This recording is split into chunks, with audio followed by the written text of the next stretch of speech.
So this activity is completely up to you. You can design anything that you want. But Daddy, how about we try and make a man that looks cool? That's Okay. gonna be a little bit fun. Do you want to make a man? Yeah. Alright, then go on.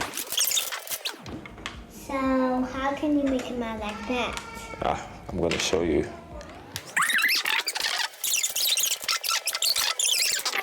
Okay, I'm really offended. These were his hands. What? I think this looks amazing. Personally. Why is everyone laughing? I've just thought of an idea as well. I could use these lovely pegs. I'll make her eyes. Remember making her. You were laughing. Whoops. I'm making a lady. See, this is the eyes. This is the hair. Okay. I think we're running out of these. You can use mine.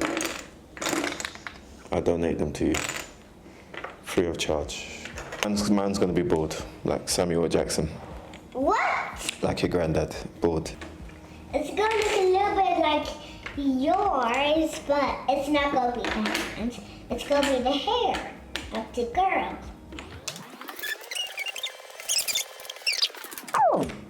I like it. Pretty girl. Pretty girl. Okay. That's me. Yes, that is you. I did mine so pretty. We'll let the viewers choose. Whose is better, mine or Iris?